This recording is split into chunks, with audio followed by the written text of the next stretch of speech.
మరి యేసు బాప్తిసం పొందింది ఎప్పుడు? యోహాను సువార్త 1:29 యోహాను వద్దకు వచ్చినప్పుడు, మరునాడు యోహాను యేసు తన యొద్దకు రాగా చూసి, ఇదిగో లోక పాపమును మోసుకొని పోవు దేవుని గొర్రెపిల్ల. యోహాను సువార్త 1:29.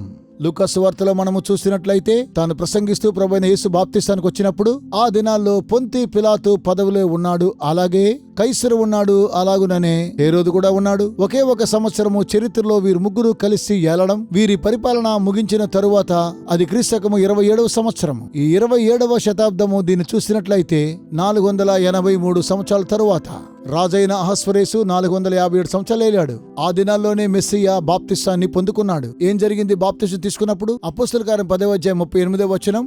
అదేదనగా దేవుడు నజరేయుడైన యేసును పరిశుద్ధాత్మతోనూ శక్తితోనూ అభిషేకించెననున్నదియే, దేవుడు ఆయనకు తోడయ్యుండును గనుక ఆయన మేలు చేయుచు అపవాది చేత పీడించబడిన వారినందరినీ స్వస్థపరచుచు సంచరించుచుండెను. ఎందుకనగా దేవుడు అతనికి తోడయ్యున్నాడు.